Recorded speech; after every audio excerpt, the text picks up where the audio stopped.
আল্লাহ রব্বুল আলামিন সূরাতুল হিজরের 43-44 নম্বর আয়াতের মধ্যে বলেন, ওয়া ইন্না জাহান্নামা লামাউইদুহুম আজমাইন, নিশ্চয়ই জাহান্নাম তাদের প্রত্যেকেরই প্রতিশ্রুত স্থান হবে।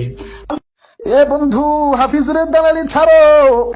আল্লাহ তাআলা এত নাজ নেয়ামত দান করছে, এত সুন্দর কণ্ঠ দান করছে, কারো দালালি করার জন্য না, একমাত্র জন্য বলি, কারো দালালি করার দরকার নাই, কারো সুর নকল করার দরকার নাই।